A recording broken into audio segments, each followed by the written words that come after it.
Hello hello.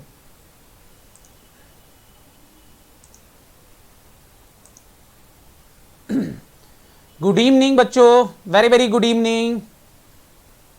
Good evening Janvi, Shreya, good evening, very very good evening. चलें, कल हमने हमारा चैप्टर कहाँ छोड़ा था? ईसोप पढ़ रहे थे हम कल। ईसोप के अंदर मैंने आपको कुछ अकाउंटिंग सिखा दी थी, कुछ अकाउंटिंग होना बाकी थी। आज उसको अपन आगे कंटिन्यू कर रहे हैं, फटाफट आज खत्म करेंगे ताकि हम कल से नया चैप्टर पढ़ पाए। वैसे आज अपन को बायबैक पढ़ना था, ठीक है।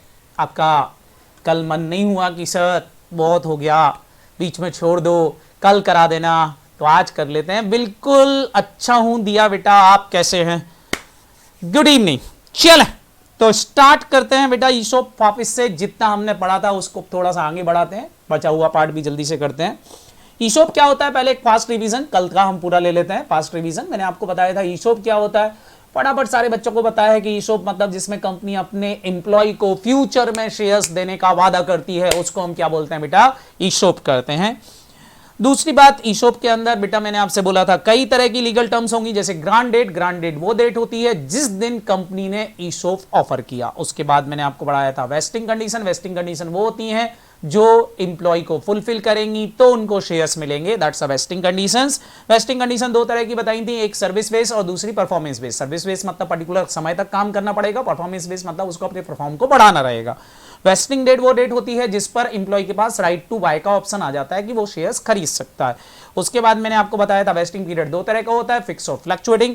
फिक्स वेस्टिंग पीरियड का मतलब सारे बच्चों को पता है। फिक्स वेस्टिंग पीरियड का मतलब मैंने आपको बताया था जहां पर जॉब की कंडीशन डाल दी जाती है कि 3 साल तक काम करना जरूरी है, तो उसको हम क्या बोलते हैं बेटा? Fix vesting period. Fluctuating vesting period जहां पर केवल परफॉर्मेंस कंडीशन होती है। मैं बोल दूं कि भैया प्रोडक्शन बढ़ाना है, तो प्रोडक्शन कब बढ़ेगा? प्रोडक्शन तभी बढ़ेगा बेटा जब सामने वाला काम करेगा। तो हो सकता है 6 महीने में प्रोडक्शन बढ़ा दे तो 6 महीने के अंदर ही ऑप्शंस वेस्ट हो जाएंगे। 1 साल लग जाए प्रोडक्शन बढ़ाने में तो 1 साल लग सकता है। तो वेस्टिंग पीरियड फ्लक्चुएटिंग हो सकता है। मिनिमम वेस्टिंग पीरियड मैंने आपसे बोला था 1 साल होना जरूरी है। एक्सरसाइज पीरियड क्या होता है? जिस पीरियड में इंप्लॉय को शेयर्स खरीदने रहते हैं, वो पीरियड कौन सा पीरियड होता है? एक्सरसाइज पीरियड होता है। ऑप्शंस में एम्प्लॉय के पास ऑप्शंस दिया जाता है कि वो शेयर खरीदे चाहे तो ना खरीदे। अगर खरीदता है तो कंपनी उसको शेयर देगी, नहीं खरीदेगा तो कोई प्रॉब्लम नहीं है। उसके बाद मैंने आपसे बोला था इंट्रिंसिक वैल्यू क्या होती है। इंट्रिंसिक वैल्यू मैंने कल आपको बताई थी, ग्रांट डेट पर मार्केट प्राइस पर शेयर में से हम एक्सरसाइज प्राइस को माइनस कर देते हैं तो हमारे पास क्या आ जाती है बेटा? इंट्रिंसिक वैल्यू आ जाती है। फेयर वैल्यू क्वेश्चन में गिवन होगी, आपको निकालने की जरूरत नहीं पड़ेगी। एक कंपनी के एम्प्लॉय क्या होते हैं? मैंने बोला था एम्प्लॉय मतलब all the permanent employee of a company, even holding company, subsidy company और उसके एसोसिएट कंपनी के भी एम्प्लॉय को एम्प्लॉय माना जाएगा, बशर्ते वो परमानेंट हो, इंक्लूडिंग डायरेक्टर बट एक्सक्लूडिंग मैंने आपसे बोला था इंडिपेंडेंट डायरेक्टर, प्रमोटर्स और director having a more than 10% equity shares. इनको छोड़ करके बाकी सबको एम्प्लॉय माना जाएगा। मैंने बोला था 2 तरह के कंसेप्ट्स होंगे यहाँ पर। अब आप जो इंट्रिंसिक वैल्यू निकालते हो उससे हम टोटल वैल्यू निकालते हैं। एक शेयर की वैल्यू निकाल लो, जितने शेयर आप ऑफर कर रहे हो उसमें मल्टीप्लाई कर दोगे तो टोटल लॉस आएगा। उस टोटल लॉस को इस बेनिफिट पीरियड में, वेस्टिंग पीरियड में कंपनी को फैलाना रहता है और वो इक्वली फैलाएगी एसएलएम मेथड से। ये कल मैंने आपको निकालना सिखाया था और इसके अंदर मैंने आपको कई तरह के क्वेश्चंस कराए थे, जिसमें से मैंने आपसे बोला था कि देखो जब ये एक्सपेंसेस निकाले जाते हैं, कंपनसेशन एक्सपेंसेस, तो इनका फॉर्मूला होता है कि आप क्या करोगे, टोटल कंपनसेशन एक्सपेंसेस ले लो, उसको टोटल वेस्टिंग पीरियड से डिवाइड कर दो, मल्टीप्लाई कर दो जो वेस्टिंग पीरियड निकल गया है उससे, माइनस कर दो प्रीवियस ईयर में जितना आपने खर्चा ऑलरेडी बुक कर लिया है, तो आपको उस साल का एक्सपेंसेस पता चल जाएगा जितना आपको बुक करना है। इसके हमने बहुत सारे क्वेश्चन सॉल्व कर लिए थे कल, सारे बच्चों को पता होंगे। बहुत सारे क्वेश्चन हमने सॉल्व किए थे, उसमें से एस्टिमेटेड फिगर हम कई तरह के लेना सीख चुके थे कि एस्टिमेटेड इंफॉर्मेशन को कैसे यूज करना है। हमारा जो कॉन्सेप्ट बच गया था वो उस पे आ जाते हैं। कौन सा वाला कॉन्सेप्ट बच गया था? सर हमारा कॉन्सेप्ट बच गया था अगर वेस्टिंग पीरियड फ्लक्चुएटिंग हो, वेस्टिंग पीरियड में एस्टिमेशंस हो, तो फिर क्वेश्चन को कैसे सॉल्व करेंगे। तो आ जाते हैं एस्टिमेटेड वेस्टिंग पीरियड पर। अब सारे बच्चे समझेंगे इस कॉन्सेप्ट को। Estimated vesting period is very very important. ये इसलिए इंपॉर्टेंट है, सीए के एग्जाम में ये क्वेश्चंस बहुत पूछा गया है।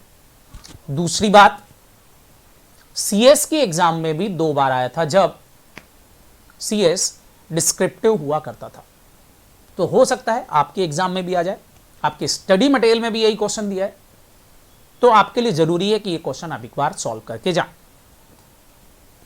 देखिए जरा क्वेश्चन क्या है उसको समझें। सबसे पहले वेस्टिंग पीरियड को समझते हैं कि एस्टिमेटेड वेस्टिंग पीरियड क्यों लेना पड़ता है। सारे बच्चे, अभी मैं आपसे बोलूं कि आपके फादर आपको बोलते हैं कि सीएस एग्जीक्यूटिव पास होने के लिए हमने आपको 5 अटेम्प्ट दिए। अब सोचो, सीएस एग्जीक्यूटिव पास होने के लिए आपको 5 अटेम्प्ट आपके फादर ने बोल दिए कि 5 अटेम्प्ट में भैया पास हो जाना। 1 नहीं, 2 नहीं, 3 नहीं, 4 नहीं, 5 अटेम्प्ट दिए। अगर 5 अटेम्प्ट में पास नहीं हुए तो फिर सीएस छोड़ देना, फिर तुम्हारे बस का नहीं। अब मैं आपसे क्वेश्चन पूछ रहा हूं, आज आप क्या बोलते हो कि सीएस एग्जीक्यूटिव आप कौन से अटेम्प्ट में पास हो जाओगे? बताओ जल्दी से, आज आप क्या बोलते हो? जल्दी जल्दी बताएं सारे बच्चे, क्या बोलते हो, कौन से अटेम्प्ट में पास हो जाएंगे? तो आप अभी यही बोलोगे सर पहले अटेम्प्ट में ही पास हो जाएंगे। कैसी बातें कर दी आपने, मतलब ये अटेम्प्ट फालतू है। तो अभी के हिसाब से वेस्टिंग पीरियड में मानूं तो ऐसा बोल सकता हूं कि जो दिसंबर आ रहा है उस दिसंबर वाली एग्जाम में ही आप पास हो जाओगे। फेब में ही आप वेस्टिंग कंडीशन पूरी कर लोगे और पापा आपको कार दिला देंगे। लेकिन जब आप दिसंबर में एग्जाम देने गए तो आपको पता चला इस बार कुछ होने वाला नहीं है, एग्जाम बिगड़ गई, तो फिर आपका वेस्टिंग पीरियड क्या हो जाएगा? आप बोलोगे फिर 2 अटेम्प्ट लगेंगे सर, 1 अटेम्प्ट निकल गया, 1 अटेम्प्ट और लगेगा। और मान लो दूसरे अटेम्प्ट में भी कुछ नहीं हुआ तो आप बोलोगे सर फिर तीसरे अटेम्प्ट में पास होकर बताऊंगा। मतलब वेस्टिंग पीरियड क्या होता जा रहा है? बढ़ता जा रहा है। क्यों? क्योंकि यहां पर परफॉर्मेंस को बेस बना के आपको वेस्टिंग पीरियड निकालना है। तो जहां पर परफॉर्मेंस कंडीशंस होती है वो आपकी क्या कहलाती है? फटाफट बोलो। वेस्टिंग पीरियड को इंक्रीज कर देती है। बिल्कुल बेटा, मेरे को पता है आप पहले ही अटेम्प्ट में पास हो जाओगे, चिंता करने की जरूरत नहीं है। आपको दूसरा तीसरा लेने की जरूरत नहीं है। तो मैंने एग्जाम्पल लिया है ताकि आप भूलो ना कि जब केवल परफॉर्मेंस की बात होती है तो वहां वेस्टिंग पीरियड कम भी हो सकता है और ज्यादा भी हो सकता है। तो हमको एस्टिमेट करना पड़ता है। एस्टिमेट क्या हो रहा है भैया? इस अटेम्प्ट में नहीं पास हुए तो अगला अटेम्प्ट में पास हो जाएंगे। मतलब हर एक अटेम्प्ट जोड़ता जा रहा है। मान लो आप 1 साल में एग्जाम देते हो तो अभी वेस्टिंग पीरियड 1 साल है। 1 साल में पप्पू पास नहीं हुआ तो यहां वेस्टिंग पीरियड 2 साल हो जाएगा। एस्टिमेट की आप शायद अगली बार में हम पास हो जाएंगे। That's a important. सारे बच्चे ध्यान से समझेंगे। मैंने आपसे बोला कि अगर वेस्टिंग पीरियड आपका फिक्स नहीं है तो वेस्टिंग पीरियड आप एस्टिमेट करोगे और एस्टिमेशंस कुछ भी हो सकते हैं। सारे बच्चे इतना फोकस रखेंगे, एस्टिमेशन कुछ भी हो सकते हैं। क्लियर है कि नहीं?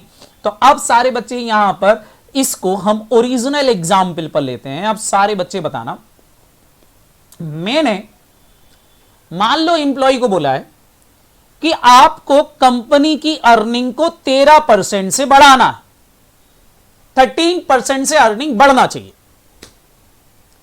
तो बताओ अभी मैं ग्रांड डेट पर हूं। सारे बच्चे बताओ मैं क्या सोचूंगा? ग्रांड डेट पर मैं क्या सोच के चलूंगा कि एम्प्लॉय इस कंडीशंस को पूरी कर पाएंगे कि नहीं? ग्रांड डेट पे मैं क्या सोच के चलूंगा? जैसे मैं आपसे पूछ रहा था अभी कि बताओ आप 1 अटेम्प्ट में पास हो गए कि नहीं, तो आपने बोला सर हो जाएंगे। सेम कंपनी भी यही मानते के चलती है कि शायद पहली बार में ही पप्पू पास हो जाएगा। और जब फर्स्ट ईयर एंड आया और पता चला कंपनी को कि अर्निंग तो 10% ही रही, तो क्या पप्पू पास हुआ? नहीं, फेल हो गए एम्प्लॉय। फेल हो गए तो क्या इनके ऑप्शन कैंसिल हो जाएंगे? नहीं, कंपनी और मौका दे रही है। क्या बोल रही है? अगर इस बार पास नहीं हुए तो चलो अगली बार मेरे को 14% करके बता देना। तो इंपॉर्टेंट इज दैट, बताओ इस पीरियड में मैं वेस्टिंग पीरियड क्या मान के चलूं? बताओ इस डेट पर मैं वेस्टिंग पीरियड क्या मान के चलूं? 1 साल तो निकल गया और पप्पू फेल हो गया है और अगली साल और लगेगा पप्पू को पास होने के लिए। तो वेस्टिंग पीरियड में यहां कितना कंसीडर करके चलूंगा? 2 साल, क्योंकि 1 साल निकल गया, फेल हो गया और 1 अटेम्प्ट और लगेगा। मतलब पप्पू को पास होने में 2 अटेम्प्ट लगेंगे, तो 2 अटेम्प्ट में पास होगा, इसलिए वेस्टिंग पीरियड 2 साल। अब मान लो जब मैं सेकेंड ईयर एंड पे आता हूं और सेकेंड ईयर एंड पर मेरे को पता चला कि पप्पू फिर फेल हो गया, यहां तो परसेंटेज उसके और गिर गए, 9% ही आए। अब सारे बच्चे जल्दी से बताओ, पप्पू फेल हो गया तो अभी कंपनी यहां फेल ऑप्शन कैंसिल कर दे क्या? तो ऑप्शन इज नॉट। कंपनी क्या करेगी? एक और ऑप्शंस देगी। कंपनी बोलेगी ठीक है नेक्स्ट ईयर में 15% करके देख लो, तो हम दे देंगे। लेकिन इंपॉर्टेंट दैट बताओ यहां मैं वेस्टिंग पीरियड कितना कंसीडर करूं? जल्दी जल्दी बताओ, यहां वेस्टिंग पीरियड में कितना कंसीडर करके चलूं? बिल्कुल बेटा, 2 साल निकल गए और अभी 1 साल और लगेगा पप्पू को पास होने में, तो मैं फिर वेस्टिंग पीरियड को यहां 3 साल ले लूंगा। पहली बार 2 साल, फिर 3 साल अगर फेल हो गया तो।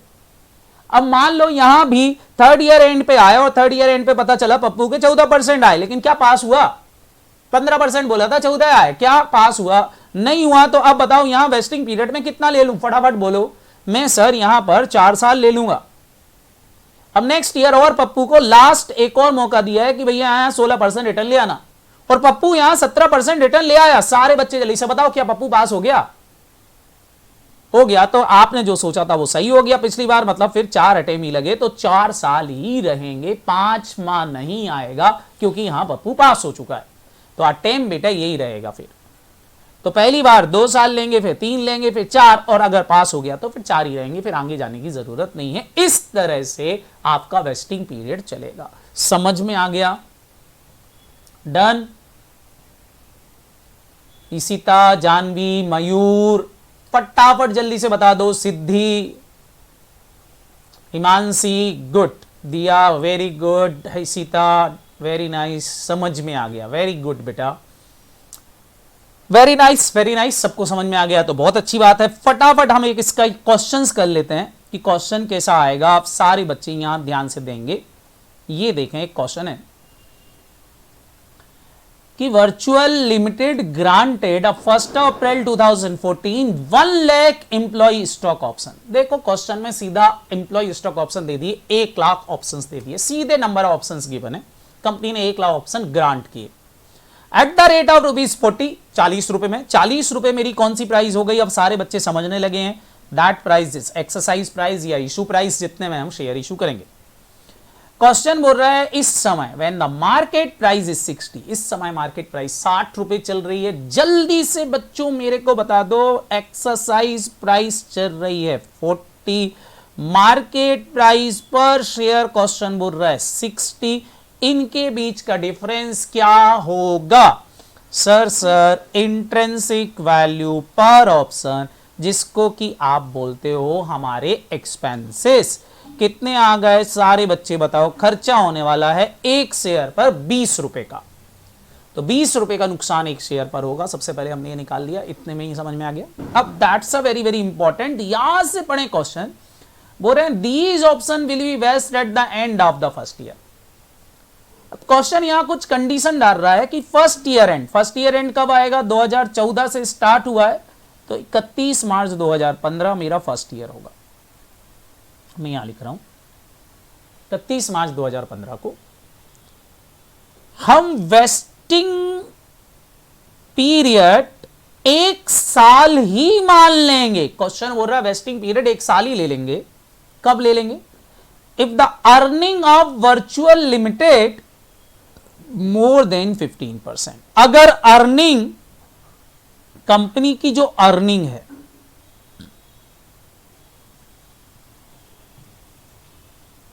कंपनी जो भी कमाएगी वो अर्निंग है, अगर कंपनी की अर्निंग 15% होती है तो पप्पू पहले साल में ही पास मान लिया जाएगा, आगे जाने की जरूरत नहीं, यहीं शेयर दे देंगे। इतना सबको समझ में आ गया? ये क्या है बेटा? Performance condition. 15% अर्निंग कर दो, आज ही शेयर ले लो, पहले साल में ही शेयर ले लो। ये पप्पू के ऊपर कंडीशन डाल दी। और अगर ऐसा नहीं हुआ, मान लो पप्पू फेल हो गया, तो बोल रहा है it will be vest at the end of the second year. तो बोले फिर हम इसको बेस्ट मान लेंगे 31 मार्च 2016 को, 2 साल बाद हम इसको वेस्टिंग डेट मान लेंगे, बशर्ते क्या हो जाए, if the average earning of 2 year, 2 सालों का एवरेज अर्निंग 12% हो जाए। ध्यान रखना यहां एवरेज लेना है, एवरेज अर्निंग जो है वो 12% हो जाए 2 सालों की, तो हम पप्पू को सेकेंड ईयर में भी शेयर दे सकते हैं, कोई दिक्कत नहीं है। मतलब एक अटेम्प्ट और दे दिया। आगे क्वेश्चन बोल रहा है और लास्टली एक और, eight the end of the wasting for third year, बोले हम इसको वेस्ट मान लेंगे 31 मार्च 2017 को, अगर पप्पू की एवरेज अर्निंग तीनों सालों की एवरेज अर्निंग तीनों सालों की 9% रहती है, तो ये मान लेंगे, और मोर उससे ज्यादा रहती है। इतना सबको समझ में आ गया? बोलो हाँ या ना। सारे बच्चे जल्दी से बताओ, क्या इतनी बातें सबको समझ में आ गई? गुड। नहीं भैया कार्तिक, कुछ मिस नहीं हुआ, बस स्टार्टिंग का कॉन्सेप्ट मिस हुआ है, फटाफट रिवाइज कर लेना जब वीडियो अपलोड हो जाए। हाँ, इतना क्लियर है। अब देखते हैं पप्पू कब पास हुआ और वेस्टिंग पीरियड कितना लेना है। हमको क्वेश्चन में एक्चुअल अर्निंग गिवन होगी। अब देखो दी है earning of virtual limited as follows. Earning question ने दे दी कि वर्चुअल लिमिटेड की अर्निंग ये रही, पहले साल में अर्निंग रही, ये हमारी टारगेटेड अर्निंग थी, जो इसको टारगेट दिया गया था। अब एक्चुअल अर्निंग क्या रही? बोल रहे हैं एक्चुअल अर्निंग रही 13%। सारे बच्चे बताओ यहां 13% रही। अब आप यहां पर मेरे को एस्टिमेटेड वेस्टिंग पीरियड बताएंगे।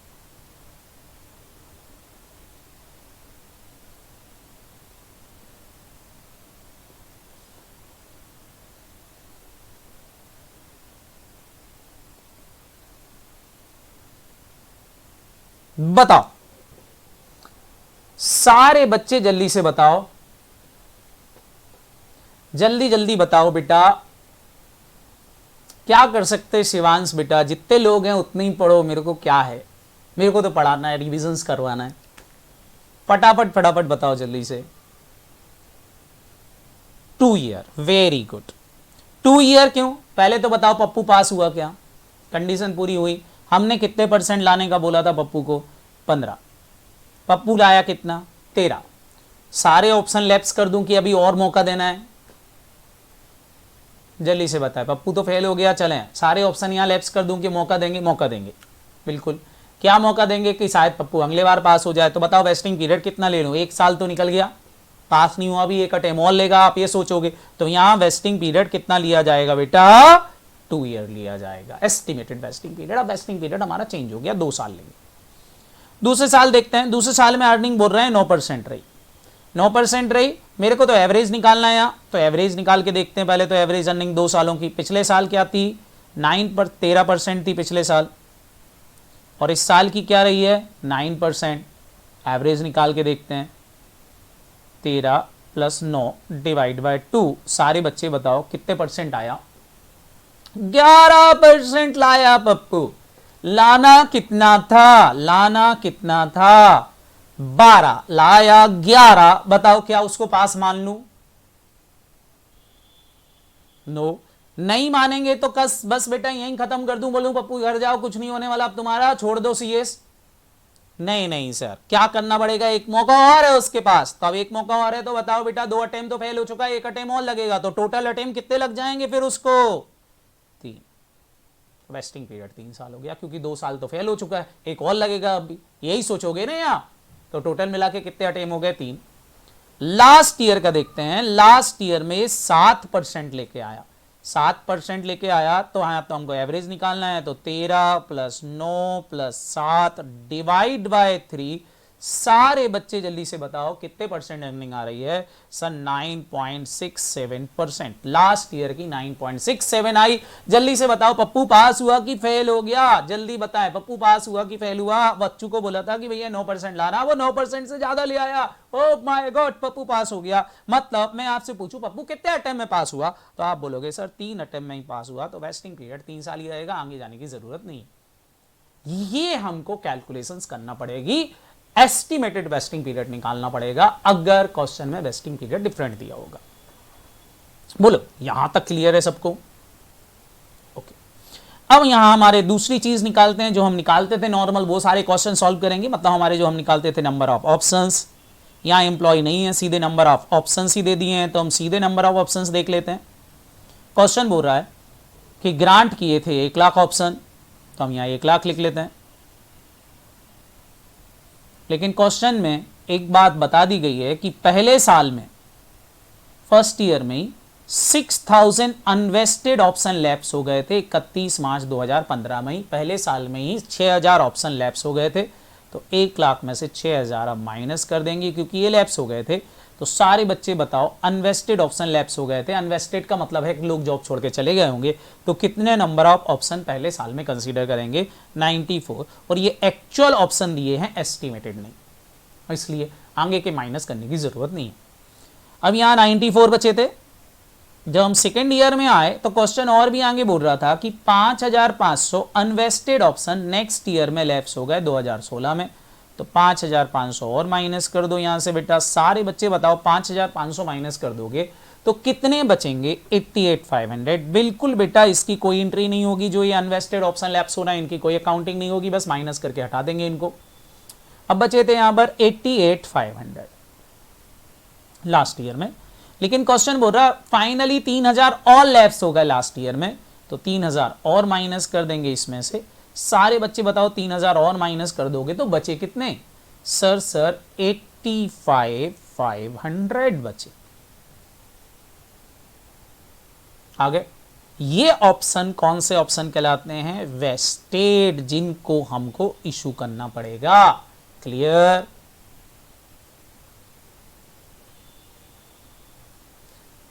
बेटा रिया, कल समझाया था मैंने आपको कि लैप्स होने का मतलब है लोग जॉब छोड़ के चले गए। कल आप भाग गए होंगे, क्लास में कंप्लीट नहीं किया होगा, ऐसा कुछ रहा होगा, तो ये दिक्कत दे रहा होगा। अगर आप क्लास में थे तो आपको समझ में आ गया होगा। मैंने आपको पढ़ाया था कि एक्चुअल लैप्स अगर क्वेश्चन में दिया है तो बस एक्चुअल माइनस कर दो, कोई एस्टिमेशंस लेने की जरूरत नहीं है। एक्चुअल और एस्टिमेटेड दोनों दिए हैं तो हम एस्टिमेटेड को बेस बनाते हैं। कल अपनी ये बात हुई थी लास्ट में। अमाउंट ही दिया है सीधा, इसलिए माइनस कर दिया। अमाउंट क्या है बेटा? Number of options. ये क्वेश्चंस में दिए कि पहले साल में 6000 ऑप्शन लैप्स हो गए, दूसरे साल में 5500 लैप्स हो गए और तीसरे साल में 3000 लैप्स हो गए। काम खत्म। अभी क्लियर है? ओके, तो ये माइनस कर दिए। चूंकि अनवेस्टेड है मतलब वेस्टिंग पीरियड की बात चल रही, इसलिए माइनस कर दिए। ऑप्शंस आ गए। इंट्रिंसिक वैल्यू पर ऑप्शन फिक्स है, वो हमने निकाल ली थी। क्या निकाल ली है? एक शेयर पर कितना खर्चा होने वाला है? सारे बच्चे बताओ एक शेयर का खर्चा कितना होने वाला है? वो पहले ही निकाल के बैठे हो, 20-20 रुपए का। तो 20 रुपए का खर्चा यहाँ, 20 रुपए का खर्चा यहाँ, 20 रुपए का खर्चा यहाँ। इससे हम टोटल एक्सपेंसेस निकाल लेंगे। Total intrinsic value of options. सारे बच्चे बताएं total intrinsic value of options क्या हो जाएगी? फटाफट फटाफट बताएं total intrinsic value of option क्या हो जाएगी? सर 94,000 शेयर, एक शेयर पर 20 रुपए का नुकसान है, बताओ कितना आएगा? 18,80,000। सही है क्या? गुड। यहां बता दो बच्चों 88,500 दिया है, इंटू 88,500 इंटू 20 कर देता हूं मैं यहां पर। बताएं कितने का नुकसान हो रहा है? सर 17,70,000 का। Very very good. यहां बता दो सारे बच्चे 85,500 इंटू 20 कितने का नुकसान होने वाला है? 17,10,000 का। Very nice. ये आ गए हमारे खर्चे। बताओ ये खर्चे 1 साल के हैं, 2 साल के हैं कि 3 साल के हैं? नहीं नहीं बेटा, यही तो गड़बड़ है। 3 साल के नहीं है। पहली बार हम ये मानेंगे कि ये खर्चे 2 साल के हैं, दूसरी बार मानेंगे कि ये 3 साल के हैं, क्योंकि तीसरे साल मानेंगे कि फिर से ये 3 साल के हैं। इंपॉर्टेंट इज दैट कि वेस्टिंग पीरियड यहां फिक्स नहीं है, बस ये ध्यान रखना। इसको बेस बना के आपको एक्सपेंसेस निकाले जाएंगे। तो बस यहां हम निकालेंगे एम्प्लॉय कंपनसेशन एक्सपेंसेस। पहले साल का खर्चा कितना आएगा? 18,80,000 हम मान के चल रहे थे यहां कि एम्प्लॉय 2 साल में ही कंडीशन पूरी कर लेंगे, तो ये खर्चे 2 साल के थे और मेरा पहला साल चल रहा है, इसलिए A1 माइनस कर देंगे। आंसर कितना आ रहा है? बिल्कुल एस्टिमेटेड वाला वेस्टिंग पीरियड ही लेंगे बेटा अंशी का, बस यही तो काम है, बाकी कुछ भी नहीं है। 9,40,000 का खर्चा सर बुक कर लेंगे पहले साल में। जब हम दूसरे साल में गए तब पता चला कि ओ माय गॉड, हम तो सोच रहे थे पप्पू 2 साल में पास हो जाएगा, लेकिन पप्पू पास होने में 3 साल लगाए तो खर्चा 3 साल का है। तो और अभी पप्पू को 2 साल हो गए, 2 से मल्टीप्लाई कर देंगे। और सारे बच्चे बताओ 1 साल का खर्चा जितना बुक कर लिया है 9,40,000, वो माइनस कर देंगे। How much amount? फटाफट जल्दी से बताएं। ओनली 2,40,000 सर, 2,40,000 बुक कर लेंगे। लास्ट ईयर में हम गए तो पता चला क्या पता चला? भैया पप्पू पास हो गया, इसलिए आगे जाने की जरूरत नहीं। तो 3 मल्टीप्लाई बाय 3 हो जाएगा। 2 साल में हम खर्चा बुक कर चुके हैं, 1 साल में 9,40,000 बुक कर चुके हैं, दूसरे साल में 2,40,000 बुक कर चुके हैं। लास्ट ईयर का खर्चा भी बता दो बच्चों, सर 5,30,000।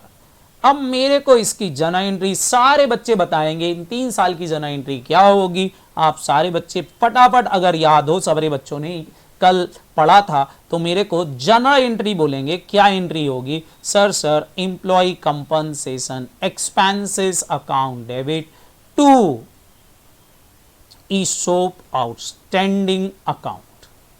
कितना लिखोगे सर? 9,40,000, 9,40,000। और बताओ बेटा यहां दूसरे साल का कितना लिखोगे? 2,40,000, 2,40,000। तीसरे साल का कितना लिखेंगे सर? 5,30,000, 5,30,000। हो गई जनरल एंट्री एक और एंट्री सारे बच्चे जल्दी से बताएं, एक और एंट्री क्या होगी? आपने पढ़ी है SOPL account debit, SOPL account debit to employee compensation expenses. SOPL account debit to employee compensation expenses. Amount बता दें कितना कितना आएगा सर? 9,40,000, 9,40,000। यहां कितना आएगा दूसरे साल में? 2,40,000, 2,40,000। यहां कितना आएगा? 5,30,000 और 5,30,000। वेरी वेरी गुड सर, खत्म। सारे बच्चे बताओ क्या ये हमारी जर्नल एंट्री कौन से पीरियड की हुई हैं? बताओ बच्चों ये हमारी जर्नल एंट्री कौन से पीरियड की हो गई? सर वेस्टिंग पीरियड की। एक काम निपट गया।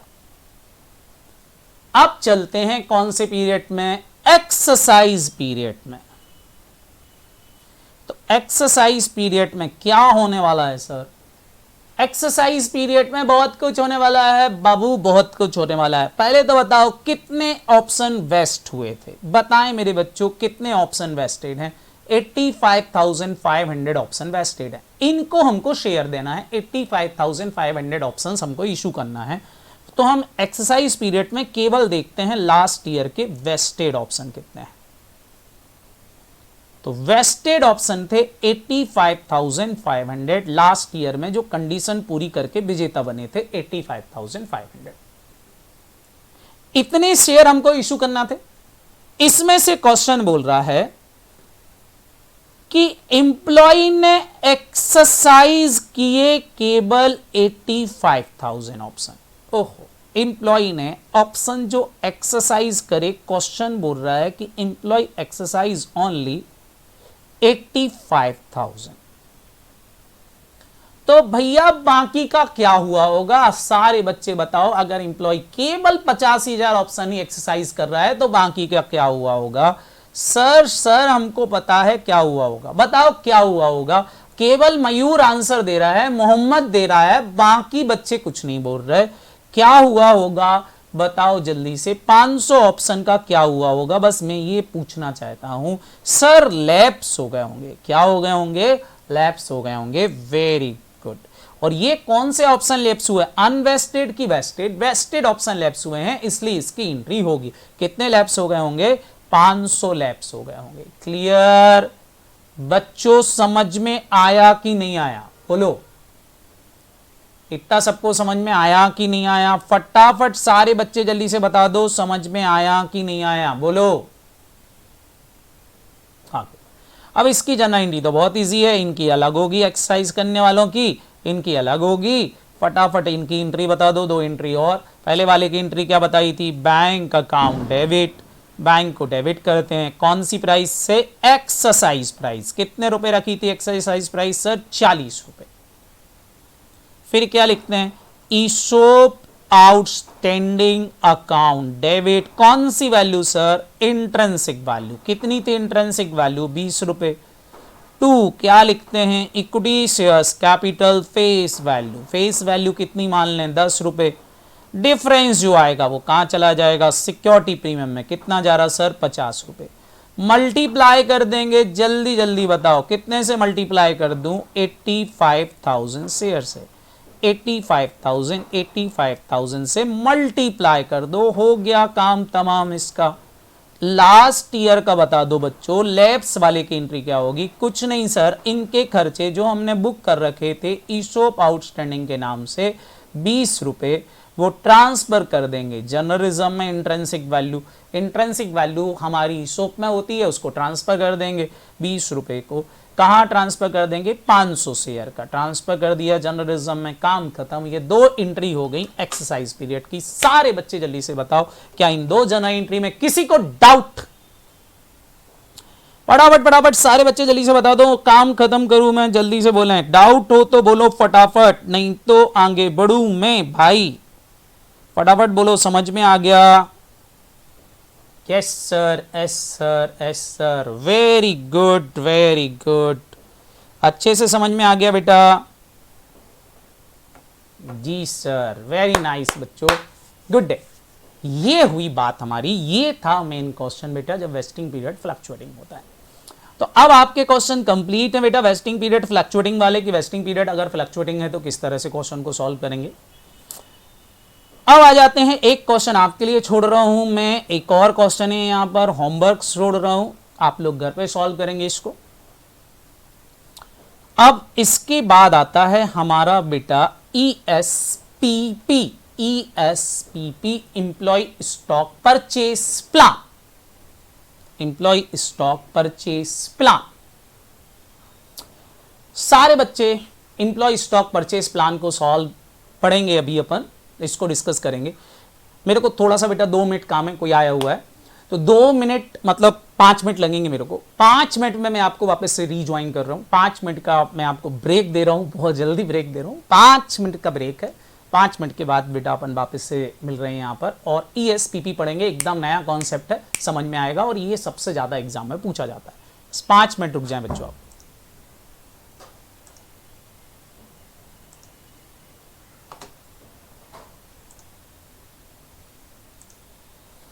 हाँ तो बच्चों चलें स्टार्ट करते हैं। नया कॉन्सेप्ट है बेटा ESPP। कोई भी आपसे पूछता है भैया ESPP क्या होता है? ESPP मतलब बेटा ऐसी कंपनियां जिन कंपनी को ये डर नहीं रहता कि उनके एम्प्लॉय जॉब छोड़ के जाएंगे। लाइक जैसे गवर्नमेंट कंपनी को डर नहीं होता कि उनके एम्प्लॉय जॉब छोड़ के जाएंगे, लेकिन गवर्नमेंट कंपनी के अंदर एक दिक्कत है, वहां के एम्प्लॉय काम नहीं करते, तो खाली परफॉर्मेंस बढ़ाने के लिए उनको स्कीम लाना रहती है। अब परफॉर्मेंस कैसे बढ़ाएं? एम्प्लॉय जो होता है ना गवर्नमेंट कंपनी का, बहुत ही लेजी पर्सन्स के, यार कौन काम करे, क्या फायदा मेरा काम करने से, सैलरी तो मिल ही रही है। तो कंपनियां क्या करती हैं, उनको पहले ही शेयर दे देती हैं, बोलती हैं ये लो तुम शेयर रख लो। तो कंपनियां उनको क्या दे देती हैं? शेयर। अब शेयर दे दिया, अब शेयर देने के बाद कंपनी समझाती है कि ये शेयर रख तो रहे हो तुम, लेकिन सेल नहीं कर पाओगे। तो एम्प्लॉय बोलता मेरा क्या फायदा? तो कंपनी बोलती मैंने ये नहीं बोला कि सेल जीवन भर नहीं कर पाओगे, 5 साल का लॉकिंग पीरियड लगा दिया आपका। 5 साल का लॉकिंग पीरियड लगा दिया, मतलब लॉक लगा दिया, आप 5 साल तक इस शेयर को सेल नहीं कर पाओगे, ये बोल दिया। अब 5 इयर्स तक आप लॉक कर दिया बेटा आपका, आप शेयर नहीं कर पाओगे, तो एम्प्लॉय को क्या फायदा? फिर एम्प्लॉय से कंपनी बोलती है ये लॉक इसलिए लगाया है 5 साल जम के काम करो, अगर जम के काम करोगे तो कंपनी की ग्रोथ होगी, और कंपनी की ग्रोथ होगी तो शेयर की वैल्यू बढ़ेगी, और ये शेयर आपके पास ही है 5 साल बाद। 5 साल तक अगर तुमने अच्छे से काम किया तो कंपनी की ग्रोथ होगी तो शेयर की वैल्यू बढ़ेगी, उसके बाद बेच देना, फायदा ही फायदा है आपका। तो कंपनी उसको लालच देती है काम करने के लिए कि जो चीज तुम्हारे पास पड़ी हुई है ना उसकी वैल्यू एडिशन कर सकते हो। कैसे? काम करके, काम करोगे तो शेयर की वैल्यू बढ़ेगी। That is ESPP। ईशॉप से जस्ट उल्टा, कंपनी पहले ही शेयर दे देगी। ईशॉप में क्या होता था, पहले परफॉर्मेंस करते थे फिर शेयर मिलते थे, यहां पहले शेयर देना है फिर परफॉर्मेंस करना है। बस फर्क यह है कि कंपनी यहां पर पहले एक्सरसाइज पीरियड रखेगी कि भैया इतने पीरियड में शेयर खरीद लो, आपको शेयर सस्ते में मिल रहा है, शेयर खरीद लो। जो एम्प्लॉय शेयर खरीद लेंगे, लेकिन उनके शेयर पर लॉक लगा रहेगा, उस शेयर को ट्रांसफर नहीं कर सकते। इसको बोलते हैं पोस्ट वेस्टिंग रिस्ट्रिक्शंस, कि आप शेयर को ट्रांसफर नहीं करोगे। अब यहां जो ट्विस्ट है एग्जाम में। सबसे पहले सारे बच्चे, यहां कोई वेस्टिंग पीरियड नहीं होता। वेस्टिंग पीरियड क्यों नहीं है? क्योंकि यहां पर कंपनी शेयर पहले ही दे रही है। कंपनी बोल रही है आप 1 महीने के अंदर अंदर शेयर ले लो और लेकर के रख लो, काम करो, काम करके शेयर का भाव बढ़ाओ। आपको लॉकिंग पीरियड दिया 3 साल, 5 साल, 4 साल, 5 साल, 4 साल तक आप सेल नहीं करोगे। बस इतना सा फर्क होता है यहां पर। सर एम्प्लॉय शेयर खरीद लेगा तो उसको शेयर बेचने ही नहीं मिलेगा, वो खरीदेगा क्यों? वो खरीदेगा क्यों? क्योंकि कंपनी उसको स्टॉक मार्केट से कम में ऑफर करेगी, कम में ऑफर करेगी। सर उसके बाद एम्प्लॉय जॉब छोड़ के चले जाए, वो कंपनी की किस्मत है, छोड़ के जाए तो जाए, कोई दिक्कत नहीं है, लेकिन वो बेच नहीं पाएगा, रिस्ट्रिक्शंस तो फिर भी लगा रहेगा। सारे बच्चे यहां ध्यान से समझो, मैंने आपसे पहले ही बोल दिया है हिमांशी कि देखो यहां जॉब छोड़ के जाएंगे ये तो टेंशन ही नहीं है, काम नहीं करते। जैसे गवर्नमेंट कंपनी का एम्प्लॉय, गवर्नमेंट कंपनी कभी नहीं छोड़ता, उसको पता है गवर्नमेंट के यहां काम करना है, तो छोड़ के जाए तो जाए, नहीं जाए तो नहीं जाए, उसको पता है छोड़ के तो जाएंगे ही नहीं। लॉकिंग पीरियड 5 साल, 3 साल, 2 साल, कुछ भी हो सकता है, वो कंपनी पे डिपेंड करता है, कंपनी अपने प्लान में क्या लिखती है, उससे कोई फर्क नहीं पड़ता। क्लियर हिमांशी? अब सारे बच्चे यहां ध्यान से समझेंगे। मैं आपसे बोल रहा था भैया एम्प्लॉय ऐसे शेयर क्यों खरीदेगा? अब देखो एम्प्लॉय के पास ऑप्शन है, 2 शेयर मिल रहे हैं उसको। स्टॉक मार्केट में जाएगा तो स्टॉक मार्केट में बिना रिस्ट्रिक्शंस के शेयर मिल जाएंगे, वो आज खरीदे कल बेच दे, कोई दिक्कत नहीं है। लेकिन कंपनी से खरीद रहा है तो कंपनी लॉकिंग वाले शेयर दे रही है कि आप इसको स्टॉक मार्केट में बेच नहीं पाओगे। बताओ आप कहां से खरीदना पसंद करोगे? आपके पास पैसा है, आप कहां से खरीदना पसंद करोगे? बोलो। स्टॉक मार्केट से खरीदते हो तो कभी भी बेचो, कोई दिक्कत नहीं, लेकिन अगर कंपनी से खरीदते हो तो लॉक वाले मिल रहे हैं, बताओ कहां से खरीदना पसंद करोगे? तो आप हमेशा किसके पास जाओगे बेटा? स्टॉक मार्केट में, क्योंकि यहां बिना रिस्ट्रिक्शंस के मिल रहे हैं और यहां रिस्ट्रिक्शंस वाले मिल रहे हैं, तो एम्प्लॉय यहां से खरीद लेगा ना। लेकिन कंपनी यहां सस्ते में देगी, कम में देगी, क्योंकि ये रिस्ट्रिक्टेड प्राइस वाले शेयर होते हैं, इसलिए कंपनी इनकी वैल्यू, रिस्ट्रिक्टेड वैल्यू निकालती है, जिसको बोलते हैं fair value of share. Fair value of share, यहां शेयर की फेयर वैल्यू निकाली जाएगी, जो हमेशा स्टॉक मार्केट में जो प्राइस चल रही है, जिन पर कोई रिस्ट्रिक्शंस नहीं है, उससे कम होगी। क्योंकि ये रिस्ट्रिक्टेड शेयर है, इसलिए इनकी प्राइस को कम मानी जाती है। इनकी प्राइस कंपनी हो सकता है बोल दे 170 रुपए, दैट्स अ रिस्ट्रिक्टेड प्राइस। फिर कंपनी 170 में नहीं देगी, कंपनी इससे भी कम में देगी। ये तो रिस्ट्रिक्टेड शेयर की फेयर वैल्यू निकाली है कि ये होना चाहिए, क्योंकि इस पर रिस्ट्रिक्शंस लगा रखा है। कंपनी इसको और सस्ते में देगी, कंपनी इसकी एक्सरसाइज प्राइस तय कर देगी। से कंपनी ने बोल दिया 150 रुपए, 150 में ले लो। तो फेयर वैल्यू क्या है? फेयर वैल्यू बेटा रिस्ट्रिक्टेड शेयर की मार्केट प्राइस है, रिस्ट्रिक्टेड शेयर की मार्केट प्राइस है। तो फेयर वैल्यू लेंगे और फेयर वैल्यू में से एक्सरसाइज प्राइस माइनस करेंगे तो यहां इंट्रिंसिक वैल्यू आएगी। मतलब इंट्रिंसिक वैल्यू का फॉर्मूला यहां हो जाएगा fair value of share minus issue price. बस ध्यान रखना, मार्केट प्राइस पर शेयर मेरे कोई काम की नहीं रहेगी, क्योंकि ये वो शेयर हैं जिनको अगर कोई खरीदे तो कभी भी बेच सकता है, इन पे कोई रिस्ट्रिक्शंस नहीं होते हैं। तो बस ईएसपीपी में एक चेंज इतना मिलेगा कि इंट्रिंसिक वैल्यू निकालने का फॉर्मूला चेंज हो जाएगा। फॉर्मूला हो जाएगा fair value of share minus issue price. और यहां अकाउंटिंग केवल एक्सरसाइज पीरियड में होगी, क्योंकि इंप्लॉय यही शेयर खरीद लेगा, उसके बाद वो शेयर इंप्लॉय का है। यहां कंपनी लॉकिंग पीरियड में कोई अकाउंटिंग नहीं करेगी, मतलब यहां केवल एक्सरसाइज पीरियड की अकाउंटिंग होगी, जो हमने ऑलरेडी ईसोप में पढ़ी थी। बस फर्क क्या है, यहां हम चूंकि रिजर्व नहीं बना पाए हैं, इसलिए यहां अकाउंटिंग जो होगी वो होगी पहले तो बैंक अकाउंट डेबिट, बैंक को हम डेबिट करेंगे जो लोग खरीदने आएंगे। कौन सी प्राइस से? आप सारे बच्चों को पता है, एक्सरसाइज प्राइस से सर। फिर इंट्रिंसिक वैल्यू का क्या सर? इंट्रिंसिक वैल्यू को हम लिखेंगे इंप्लॉय कंपनसेशन एक्सपेंसेस अकाउंट, सीधा कंपनसेशन एक्सपेंसेस अकाउंट लिख देंगे इंट्रिंसिक वैल्यू से, क्योंकि हम यहां रिजर्व क्रिएट नहीं कर पाएंगे, क्योंकि कंपनी चालू हुई एक्सरसाइज पीरियड से हुई, तो रिजर्व नहीं बना, इसलिए ईशोप आउटस्टैंडिंग नहीं लिखना, सीधा इंप्लॉय कंपनसेशन एक्सपेंसेस लिख देना। 2 equity shares capital, equity shares capital में फेस वैल्यू चली जाएगी जो आप डालते थे, और जो डिफरेंस आएगा सारे बच्चे ध्यान रखेंगे वो सिक्योरिटी प्रीमियम में चला जाएगा, काम खत्म हो जाएगा। क्लियर है कि नहीं? एक एंट्री ये वाली होगी।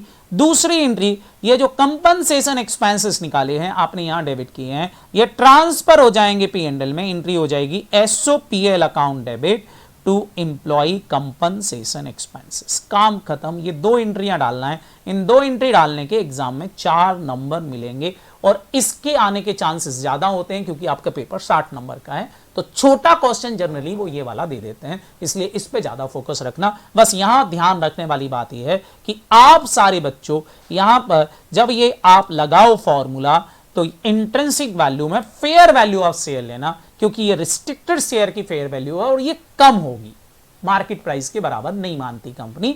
इसमें से इशू प्राइस माइनस करेंगे, वो कंपनी का नुकसान है क्योंकि कंपनी अपना नुकसान एक्चुअल बेसिस पे बुक कर रही है। क्योंकि जब वो रिस्ट्रिक्शंस लगा के चल रही तो वो बोलेगी नहीं कि मार्केट वैल्यू है शेयर की, मार्केट वैल्यू से कम लेकर के इंट्रिंसिक वैल्यू निकालेगी। क्या ये सबको समझ में आ गया? तो मैं एक क्वेश्चन करवा दूं, फटाफट जल्दी से बोल दो। Yes sir, Mayur Singh yes sir, बाकी बच्चे Anshika Singh yes sir, Janvi Singh yes sir, Riya Singh yes sir, Janvi clear, Harsh very good clear, okay okay okay एकदम क्लियर है, समझ में आ गया है, गुड। तो चलो चलते हैं, एक क्वेश्चन सॉल्व करते हैं। देखें जरा, एक क्वेश्चन मैं आपके लिए लेके आया हूं, फटाफट इसका एक क्वेश्चन देख लो। बोल रहे हैं कि 1 अप्रैल 2017 को कंपनी ने ऑफर किए हैं 100 share for 500 employee. 100 share for 500 employee मतलब सारे बच्चों को समझ में आ गया होगा 100 शेयर ईच है। 100 शेयर 500 को नहीं, एक आदमी को 100, तो 500 आदमी को कितने? तो सारे बच्चे बताओ टोटल नंबर ऑफ शेयर क्या हो गए, नंबर ऑफ ऑप्शंस क्या हो गए। अगर मैं यहां निकालूं तो आप बोलोगे सर 500 इंटू 100 टोटल मिला के 50,000 ऑप्शंस कंपनी ने ऑफर किए एट द रेट ऑफ ₹40 पर शेयर। ये हो गई मेरी एक्सरसाइज प्राइस, 40 रुपए में शेयर देंगे। अब बोल रहे हैं the employee are given a month, company के एम्प्लॉय के पास केवल 1 महीना है। ये यहां पर 1 महीना कंपनी दे रही है, 1 महीने का पीरियड है। Whether to accept the offer और नॉट, चाहे तो वो ऑफर को एक्सेप्ट कर ले, शेयर खरीद ले, और चाहे तो ना खरीद। The share issue under the plan shall the subject in lock in transfer for 3 year. बोले अगर आप शेयर खरीदोगे तो शेयर जो मिलेंगे उस पे लॉक इन ट्रांसफर लगा रहेगा, वो भी कितने साल का लॉक इन ट्रांसफर बोल रहे हैं? 3 साल का। 3 साल तक आप बेच नहीं पाओगी। जैसे ही एग्जाम में लॉक इन ट्रांसफर जैसे वर्ड मिले समझ जाना क्वेश्चन ESPP का आ गया। अब क्वेश्चन बोल रहा है मार्केट प्राइस शेयर की चल रही है 50 रुपए।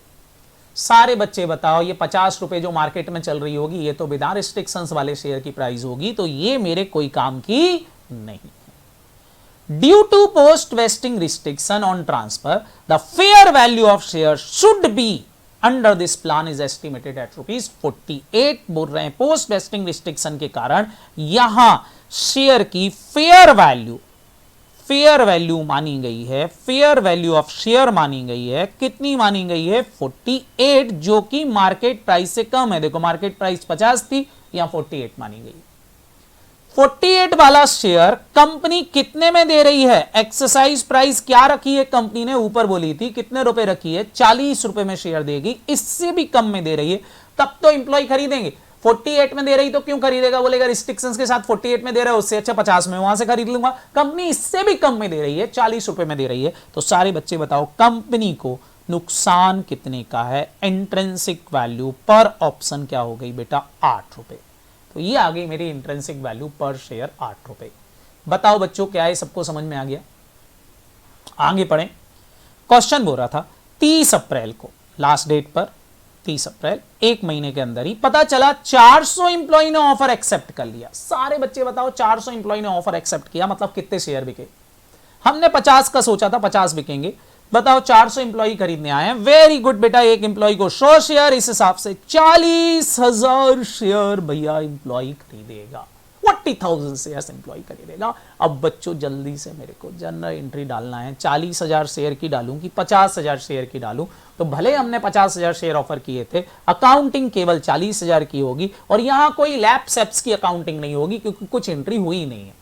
पहले एंट्री डाल रहे हो तो एक्चुअल बेसिस पे सारी अकाउंटिंग हो जाएगी केवल 40,000 शेयर की। क्या अकाउंटिंग एंट्री डालेंगे? सिंपल एंट्री डालेंगे, बैंक अकाउंट डेबिट, पैसा लेंगे। कौन सी प्राइस लेंगे सर? एक्सरसाइज प्राइस लेंगे। कितने रुपए लोगे सर? 40 रुपए लेंगे। वेरी गुड, एक शेयर पर 40 रुपए लेंगे। फिर क्या डालते हैं यहां? हम लिखते थे ईशॉप आउटस्टैंडिंग। ईशॉप आउटस्टैंडिंग नहीं आएगा क्योंकि वेस्टिंग पीरियड था ही नहीं, हम रिजर्व बना ही नहीं पाए। तो क्या लिखेंगे यहां पर? Employ compensation expenses account debit लिखेंगे। और ये कौन सी वैल्यू आएगी? Intrinsic value. कितने रुपए निकाली बेटा? 8 रुपए। 2 क्या लिखेंगे यहां पर? सारे बच्चे जल्दी से बता दो। 2 क्या लिखेंगे यहां पर? इक्विटी शेयर्स कैपिटल, जिसमें की फेस वैल्यू ऑफ शेयर जाएगी। तो face value of share question बोल रहा है 10 रुपए रहेगी। ये रही नॉमिनल वैल्यू ऑफ शेयर या फेस वैल्यू ऑफ शेयर 10 रुपए। तो 10 रुपए फेस वैल्यू ट्रांसफर कर देंगे। जो डिफरेंस आ रहा है वो ट्रांसफर हो जाएगा सिक्योरिटी प्रीमियम अकाउंट में। कितने रुपए डिफरेंस आ रहा है? जल्दी जल्दी बता दो। 48 माइनस 10 बचा कितना? 38। तो 38 ट्रांसफर हो जाएगा। ऐसे कितने शेयर इशू कर रहे हो आप? 50,000 इशू कर रहे हो कि 40,000 इशू कर रहे हो? बताओ जरा। 40,000 इशू कर रहे हैं, मल्टीप्लाई सब जगह कर देंगे 40,000 शेयर से, काम खत्म। फटाफट मेरे को कैलकुलेट करके बता दो कितना कितना अमाउंट आ गया है। जल्दी से बैंक में कितना अमाउंट आ रहा है, जल्दी से मेरे को निकाल के बता दें कितना आ गया। 40,000 into 40, 40,000 into 40 sir 16 lakh rupees. Very good. दूसरे वाला बता दें 40,000 इंटू 8, 3,20,000 रुपए सर। और इधर बता दें बेटा इक्विटी शेयर्स कैपिटल कितनी आई? इक्विटी शेयर्स कैपिटल कितनी आई sir? Equity shares capital 4 lakh. 10 रुपए वाला शेयर था, 40,000 4 लाख। और यहां बता दें कितने रुपए जाएगा? 15,20,000 सिक्योरिटी प्रीमियम में जाएगा। एक एंट्री और होगी, ये तो आपने शेयर देने की एंट्री डाल दी। ईयर एंड पर एक एंट्री और करेंगे, कंपनसेशन एक्सपेंसेस ट्रांसफर हो जाएंगे पूरे के पूरे P&L में। एंट्री हो जाएगी SOPL account debit to employee compensation expenses. 3,20,000 से मिल गए 4 नंबर, काम खत्म। ये क्वेश्चन बहुत पूछे जाते हैं हर दूसरे तीसरे अटेम्प्ट में। इसकी तैयारी बहुत अच्छे से करके रखना। डाटा ESTP सबको समझ में आ गया? हेलो बच्चों, गुड। तो ये ESPP हो गया। इसके बाद आता है बेटा स्टॉक एप्रिसिएशन राइट। सर ये क्या होता है? स्टॉक एप्रिसिएशन राइट मतलब बेटा यहां पर कंपनी क्या करती है, अपने एम्प्लॉय को एक टारगेट देती है कि वो काम करे जिससे शेयर की प्राइस बढ़े। एक टारगेटेड प्राइस दे देती है पहले से कि कंपनी ने बोल दिया कि भैया देखो ऐसा है, आप 3 साल तक काम करो, साथ ही साथ शेयर की प्राइस बढ़ना चाहिए। शेयर की प्राइस बढ़ना चाहिए। और शेयर की प्राइस जैसे अभी ग्रांड डेट पे 180 चल रही है, तो कंपनी बोल देगी कि आप शेयर की प्राइस 200 से ऊपर कर दो। 200 से ऊपर जितनी करोगे, जितनी प्राइस हो जाएगी 200 से ऊपर, उतने रुपए की कैश ले लेना। उतने रुपए की कैश ले लेना जिस दिन आप शेयर लेने आओ। मतलब सीधा कंपनी क्या बोल रही है, एक बेस प्राइस से ऊपर अगर प्राइस हो गई तो हम आपको जितना ज्यादा होगी उतना कैश दे देंगे। इंपॉर्टेंट इज दैट कैश कब देंगे? एक्सरसाइज पीरियड में। एक्सरसाइज पीरियड में भी जिस दिन आओगे और जो प्राइस चल रही होगी। अब मान लो कंपनी का एम्प्लॉय 3 साल तक काम करता है और इस एक्सरसाइज पीरियड में एक दिन कंपनी की प्राइस पहुंच गई 800 रुपए। अब मैंने 200 से ऊपर वाला बोला था, तो बताओ 200 से ऊपर प्राइस कितनी हो गई है भैया? 600 रुपए। तो 600 रुपए एक शेयर की है। तो इंप्लॉय को बोला था ऐसे 10,000 शेयर पर मिलेगा, तो मल्टीप्लाई इसमें 10,000 का हो जाएगा।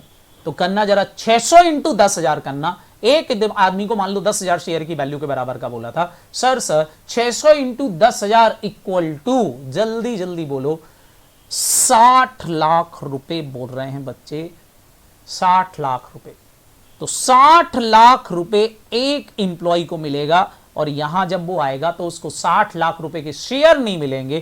क्या मिलेगा उसको? गांधी जी मिलेंगे, कैश मिलेंगे। जब कंपनी ऐसा ऑफर करती है तो इसको बोलते हैं बेटा स्टॉक एप्रिसिएशन राइट्स। इसकी केवल आपको थ्योरी पढ़ना है, प्रैक्टिकल नहीं करना है। इसके कोई प्रैक्टिकल नहीं आएंगे। थ्योरेटिकल क्वेश्चन पूछ सकते हैं 2 नंबर का कि स्टॉक एप्रिसिएशन राइट्स क्या होता है। तो कैश सेटल्ड प्लान होते हैं जिसमें कंपनी एम्प्लॉय को शेयर को बेस बना के एक वैल्यू निकालती है, उस वैल्यू के बराबर कैश पेमेंट करती है। इसको हम क्या बोलते हैं? Stock appreciation rights. क्लियर है कि नहीं? सारे बच्चों बताओ क्लियर हुआ इतना? गुड। लास्ट एक और बनता है बेटा यहां पर कैश सेटल प्लांट और इक्विटी प्लांट। यहां पर कंपनी बोलती है कि कंपनी के एम्प्लॉय को मैं ऑप्शन दूंगा, कंपनी के एम्प्लॉय को ऑप्शन दूंगा कि वो एक्सरसाइज पीरियड में चाहें तो जो भी उनके शेयर की वैल्यू आएगी उस वैल्यू के बराबर के शेयर ले लें, या वो चाहें तो उस वैल्यू के बराबर की कैश ले लें। मतलब शेयर मिल रहे हैं इसलिए यहां ईशॉप भी है और कैश मिल रहा है इसलिए यहां पर सार भी है। तो कैश और सार दोनों के कॉम्बिनेशंस को बना के जब एक प्लान तैयार किया जाता है तो उसको बोलते हैं इक्विटी कम कैश प्लान या इक्विटी कैश सेटल प्लान। क्या ये सबको समझ में आ गया? तो इस पर भी बेटा आपसे थ्योरी पूछ सकते हैं, तो आपको ये 2 लाइनें याद रखना है, 1 नंबर 2 नंबर में लिखने आएगा। कर लोगे क्या बच्चों? तो ये भी आ सकता है। इसके बाद बेटा एक वर्ड होता है ग्रेडेड वेस्टिंग। कई बार पूछ लेते हैं, 2-3 बार एग्जाम में पूछा गया सीएस की कि ग्रेडेड वेस्टिंग मींस क्या होता है। What about is graded wasting? ये ग्रेडेड वेस्टिंग क्या है? ग्रेडेड वेस्टिंग का मतलब होता है ग्रुपिंग करके शेयर्स देना।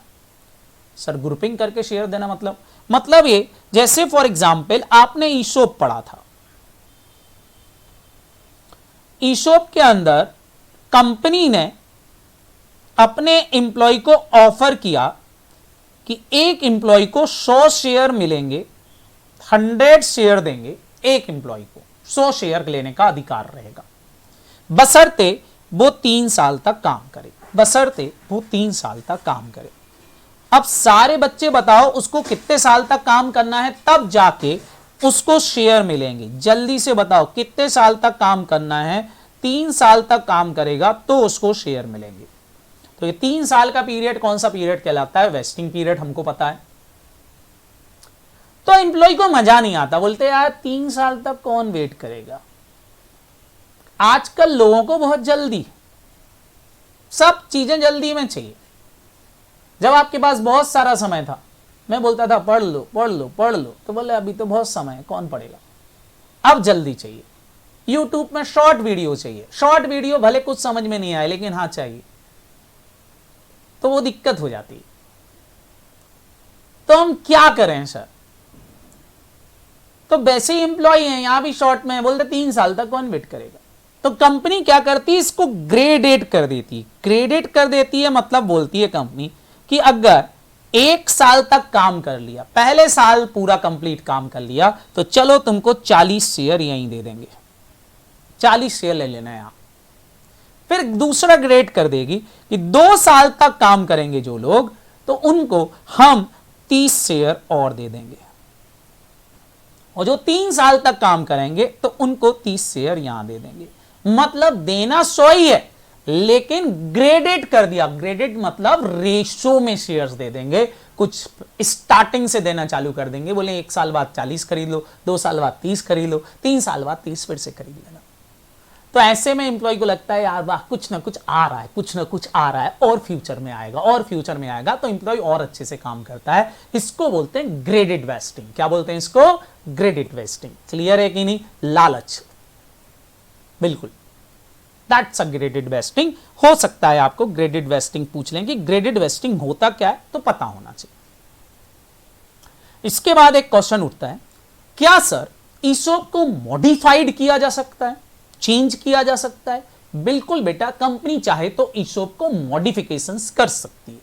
मतलब मॉडिफिकेशंस मतलब उसके वेस्टिंग पीरियड को कम कर सकती है, उसके एक्सरसाइज पीरियड को बढ़ा सकती है, उसकी एक्सरसाइज प्राइस को भी कम कर सकती है। जैसे कंपनी ने बोला था 50 रुपए में शेयर देंगे, बाद में कंपनी को लगता है यार शेयर तो 50 रुपए से भी कम हो गया, तो कंपनी इसको मॉडिफाइड करके 10 रुपए बोल सकती है कि ठीक है 10 रुपए में शेयर ले जाना, तो प्राइस को भी चेंज कर सकती है। मॉडिफिकेशन करने से अगर कंपनी को कोई एक्स्ट्रा लॉस होता है तो उस एक्स्ट्रा लॉस को बचे हुए वेस्टिंग पीरियड में रिकॉग्नाइज किया जाएगा, बिल्कुल ऐसा मान के कि यहां एक नया ईशॉप आया है, तो वो एक्स्ट्रा लॉस उस बचे हुए वेस्टिंग पीरियड में बुक किया जाता है। बात समझ में आ गई कि नहीं? इसको बोलते हैं मॉडिफिकेशंस करना। तीसरी चीज आती है, क्या ईशॉप को कैंसिल किया जा सकता है? मॉडिफिकेशन मतलब क्या उसकी टर्म्स एंड कंडीशन को चेंज कर सकते हैं? तो मैंने बोला हाँ बिल्कुल, टर्म्स एंड कंडीशन को चेंज कर सकते हैं।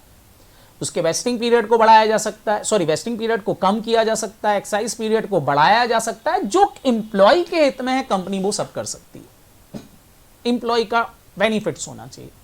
एक्सरसाइज प्राइस को कम कर सकती है। अब एक्साइज को प्राइस को कम करेगी तो कंपनी को और लॉस होगा, तो इस लॉस का क्या, तो मैंने बोला ये एक्स्ट्रा लॉस बचे हुए वेस्टिंग पीरियड में कंपनी के एम्प्लॉय को बुक करना पड़ेगा। बिल्कुल ऐसा मान के कि कंपनी को बुक करना पड़ेगा, एम्प्लॉय को नहीं, कंपनी को बुक करना पड़ेगा। ये मान के कि एक नया इशूप आया है और ये 40 रुपए, मान लो 2 साल बचे थे तो 2 साल में वापस से बुक होंगे इक्वली, ये बोला मैंने। क्लियर है। तीसरा आता है क्या इशूप को कैंसिल किया जा सकता है। एक बार इशूप का ऑफर आ गया तो उसको कैंसिल कर सकते हैं क्या, बिल्कुल कंपनी उसको कैंसिल कर सकती है, लेकिन कैंसिल तभी कर सकती है जब एम्प्लॉय की परमिशन ले ली गई हो और साथ ही साथ कैंसिलेशन का कुछ पेमेंट भी एम्प्लॉय को करना पड़ेगा बोर्ड ऑफ डायरेक्टर्स को, कंपनी को, तभी कंपनी इसको कैंसिल कर सकती है, नहीं तो कैंसिल नहीं कर सकती। बात समझ में आएगी नहीं भैया, कैसे कैंसिल कर रहे हो सर, कैंसिल इसलिए कर रहे हैं क्योंकि कंपनी की बहुत भिखारी हालत हो गई, कंपनी पे नुकसान हो रहे हैं, लॉस हो रहे हैं, अब क्या करेंगे, तो कंपनी उसको कैंसिल कर सकती है। समझ में आया सारे बच्चों को, बोलो हाँ है ना। शिवांश और बाकी बच्चे जल्दी से बताएं। बिल्कुल कैंसिल कर सकते हैं, बिल्कुल कैंसिल कर सकते हैं, लेकिन उसके लिए कंपनसेशन देना पड़ेगा। ये था बेटा हमारा क्या ईशोप चैप्टर। आई होप सबको समझ में आ गया होगा। इतना कल बच गया था जिसके लिए आप रो रहे थे, मैंने आपसे बोला था 1 घंटे भी रुक जाते तो काम हो जाता। समझ में आया कि नहीं। तो ये था हमारा एम्प्लॉय स्टॉक ऑप्शन स्कीम, खत्म। अब एक कॉन्सेप्ट और है जो मेरे को इसी में डिस्कस करना था, जो मैंने फर्स्ट चैप्टर में छोड़ दिया था, वो भी हम अभी डिस्कस कर रहे हैं।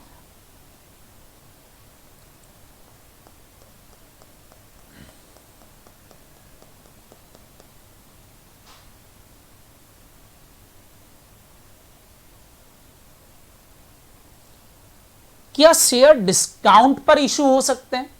तो बिल्कुल बेटा कंपनी अपने शेयर डिस्काउंट पर इशू कर सकती है, लेकिन कौन से शेयर किसको इशू कर सकती है, तो पब्लिक को नहीं, कंपनी अपने एम्प्लॉय को डिस्काउंट पर शेयर इशू कर सकती है। और जो शेयर कंपनी अपने डिस्काउंट पर अपने एम्प्लॉय को इशू करती है, डिस्काउंट मतलब फेस वैल्यू से भी कम पर, ध्यान रखना मार्केट प्राइस से कम नहीं, फेस वैल्यू से कम पर, जो भी डिस्काउंट पर इशू करती है वो शेयर कहलाते हैं स्वेट इक्विटी शेयर्स। कौन से शेयर, स्वेट इक्विटी शेयर्स।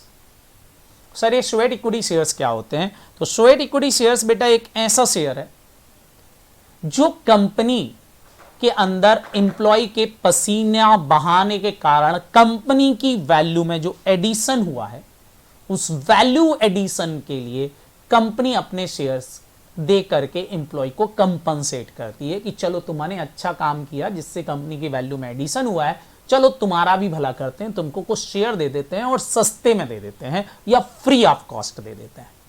तो जब कोई कंपनी वैल्यू एडिशन के कारण अपने एम्प्लॉय को शेयर देती है तो उसको हम क्या बोलते हैं, sweat equity share under section 2 clause 88। सबको समझ में आ गया। सर यहां एम्प्लॉय का मतलब क्या है, एम्प्लॉय का मतलब बिल्कुल यहां वही है, permanent employee of a company, चाहे वो इंडिया में काम करता हो चाहे बाहर काम करता हो। इसमें डायरेक्टर भी आएंगे कंपनी के, चाहे वो होल टाइम डायरेक्टर हो या नहीं हो। क्लियर है कि नहीं। तो वही डेफिनेशन दी हुई है, स्केबल कंपनी एम्प्लॉय, उसकी सब्सिडी कंपनी भी हो सकती है, उसकी होल्डिंग कंपनी भी यहां पर हो सकती है, उसका भी एम्प्लॉय हो सकता है, उसमें कोई प्रॉब्लम नहीं है, सब कुछ सेम है। बस फर्क ये है कि यहां कंपनी कोई अनाउंसमेंट नहीं, कुछ नहीं, कंपनी बिना अनाउंसमेंट करे अपने एम्प्लॉय को कंपनसेट करती है। ईशॉप में तो पहले से बोलती कि खरीद लो, वैसे ही वहां पर भी ईएसपीपी में भी पहले बोलती कि खरीद लो। यहां कंपनी उससे बोलती कि तेरे को मौका है, तूने बहुत अच्छा काम किया है, ये ले, तू इनाम ले ले। ये एक तरह का क्या है, इनाम है, इंसेंटिव है जो अब कंपनी अपने एम्प्लॉय को देती है। समझ में आया कि नहीं। तो ये स्वेट इक्विटी शेयर्स कहलाते हैं। क्वांटम कितना इशू कर सकते हैं, ये सारा आपने पढ़ रखा होगा लॉ के अंदर कि भैया देखो company shall not issue the sweat equity share more than 15%, 15% जो उसकी एग्जिस्टिंग पेड ऑफ कैपिटल है उससे ज्यादा कंपनी क्या नहीं कर सकती, इशू नहीं कर सकती। और 15% ऑफ पेड ऑफ कैपिटल के अलावा और बोलते हैं इशू वैल्यू 5 करोड़ देख लो, 5 करोड़ और 15% of paid of capital whichever is higher, दोनों में से जो ज्यादा होगा उतना ही कंपनी इशू करेगी, उससे ज्यादा इशू नहीं कर सकती। इसके बाद बोलते हैं provided issue the sweat equity share of company shall not exceed 25% of the paid of capital of the any time, मतलब किसी भी हालत में स्वेट इक्विटी शेयर्स, ये तो 15% वाले एक साल की लिमिट हो गई, बट ओवरऑल लिमिट 25% से ज्यादा स्वेट इक्विटी शेयर इशू नहीं हो सकते हैं। आगे बोलते हैं प्रोवाइडेड फर्दर स्टार्टअप कंपनी अगर है तो वो sweat equity share not exceeding 15% of its paid of capital of 5 year from the date of incorporation of registration, यहां से 15% से ज्यादा इशू नहीं कर सकती। स्टार्टअप कंपनी के लिए लिमिट 15% है, बाकी कंपनी के लिए 25% है। क्या ये सबको समझ में आ गया? बोलो। ओके, हाँ 50%, सॉरी बेटा 50% स्टार्टअप कंपनी, 50% वो भी 5 साल में, अप टू 5 ईयर्स। क्लियर? तो 50% है। इसके अलावा सेक्शन 54 क्या बोलता है भैया? कंडीशंस पूरी करना पड़ेंगी। कौन कौन सी कंडीशंस पूरी करना पड़ेंगी? सबसे पहले तो आर्टिकल ऑफ एसोसिएशन में ये बात का प्रोविजन होना चाहिए कि कंपनी स्वेट इक्विटी शेयर दे सकती है। रिजोल्यूशन पास करना पड़ेगा, स्पेशल रिजोल्यूशन पास करना पड़ेगा, क्योंकि आप बेटा किसी दूसरे को शेयर दे रहे हो, एग्जिस्टिंग शेयर होल्डर के अलावा शेयर दे रहे हो, तो स्पेशल रिजोल्यूशन पास करना पड़ेगा। साथ ही साथ बोलते हैं उसमें बताना पड़ेगा कितने शेयर दे रहे हो, कितनी प्राइस पर दे रहे हो, कौन से एम्प्लॉय को इशू कर रहे हो, इससे कंपनी को क्या फायदा हुआ है, ये सारी बातें बताना पड़ेगी। कम से कम 1 साल हो गया हो कंपनी का इस बिजनेस स्टार्ट किए हुए। इसके अलावा कंपनी अगर लिस्टेड कंपनी है तो सेबी की गाइडलाइन भी फॉलो करना पड़ेगी, और अनलिस्टेड कंपनी है तो कंपनीज रूल को फॉलो करना पड़ेगा। और जो भी शेयर इशू होंगे सब पर पारी पासू राइट रहेगा, मतलब जैसे पुराने शेयर दूसरे लोगों के पास हैं, सेम शेयर कंपनी इंप्लॉय को देगी। ऐसा नहीं कि ऐसा भर दे कि तुमको जो शेयर दे रहे हो उस पर डिविडेंड नहीं मिलेगा, सिमिलर शेयर दिए जाएंगे जैसे शुभ के पास थे। That's a condition. प्राइसिंग कैसे करेंगे? तो प्राइसिंग बेटा रजिस्टर वैल्यूअर निकाल सकता है। रजिस्टर वैल्यूअर निकालेगा कि प्राइसिंग किस तरह की जा रही है, रजिस्टर वैल्यूअर निकालेगा, इंटेलेक्चुअल प्रॉपर्टी राइट्स की वैल्यू निकालेगा कि कंपनी की वैल्यू में कितना एडिशन हुआ है, उसके बेसिस पे सब कुछ तय होगा कि कितने शेयर्स देना है, कितने नहीं देना है। That's important. ये मेरा पॉइंट आता है कि अकाउंटिंग ट्रीटमेंट कैसे करेंगे स्वेट इक्विटी शेयर्स का, स्वेट इक्विटी शेयर्स का अकाउंटिंग ट्रीटमेंट कैसे होगा सर, ये हमारे लिए इंपॉर्टेंट है। तो सबसे पहली चीज तो ये बोलते हैं कि भैया देखो, स्वेट इक्विटी शेयर जब आप इशू कर रहे हो तो इसके बदले में क्या आ रहा है कंपनी के पास? क्या आ रहा? सर वैल्यू एडिशन हुआ है। काय का वैल्यू एडिशन हुआ? क्या आया इसके बदले में?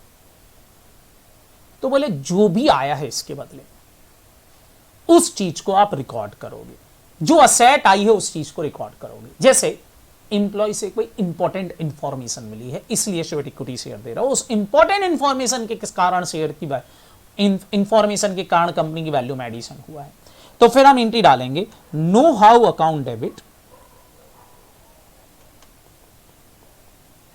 To equity shares capital.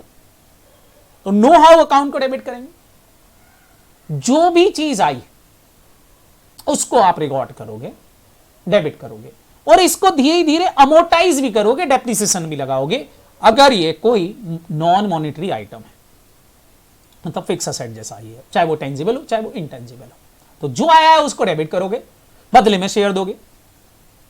तो नो हाउ का मतलब होता है बेटा इंपॉर्टेंट इंफॉर्मेशन, कंपनी को कोई इंपॉर्टेंट इंफॉर्मेशन दी इंप्लॉय ने जिससे कंपनी का फायदा हुआ, उसके बदले में शेयर दिए, तो हम उसको डेबिट कर देंगे। कौन सी वैल्यू पे डेबिट करेंगे, कौन सी वैल्यू पे क्रेडिट करेंगे? तो रजिस्टर वैल्यूअर से पूछेंगे भैया बताओ इस वैल्यू एडिशन कितना हुआ है, क्या फायदा हुआ है, वो रजिस्टर वैल्यूअर आपको बताएगा, उस वैल्यू पर इस चीज को रिकॉर्ड किया जाएगा। सर क्या ये इंप्लॉय का, जब मान लो ये डायरेक्टर को दे रहे हो, तो क्या ये मैनेजरियल रिम्यूनरेशन का पार्ट होगा?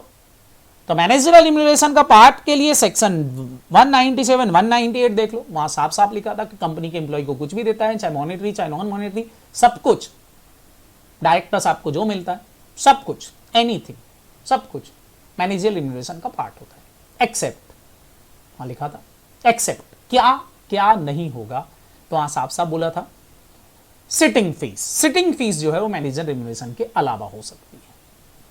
इसके अलावा इंश्योरेंस प्रीमियम का लिखा था, बट शेयर इक्विटी शेयर्स का तो लिखा नहीं था।